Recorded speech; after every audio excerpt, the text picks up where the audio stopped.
بسم اللہ الرحمن الرحیم۔ امت پر تباہی کب آئے گی؟ رسول اللہ صلی اللہ علیہ وسلم نے فرمایا کہ جب میری امت 5 چیزوں کو حلال سمجھنے لگے گی تو ان پر تباہی آ جائے گی۔ نمبر 1، جب لعن و طعن، لوگوں کو گالیاں دینا، برا بھلا کہنا عام ہوگا۔ نمبر 2، جب لوگ شراب پئیں گے۔ نمبر 3، مرد ریشمی لباس پہنیں گے۔ نمبر 4، جب گانے بجانے کے آلات اور گانے والیاں عام ہو جائیں گی۔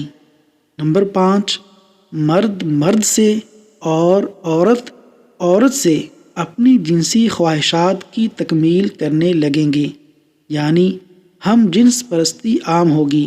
معجم الاوسط حدیث نمبر 2017۔ اللہ تبارک و تعالی ہمیں برے اعمال سے محفوظ فرمائے، آمین۔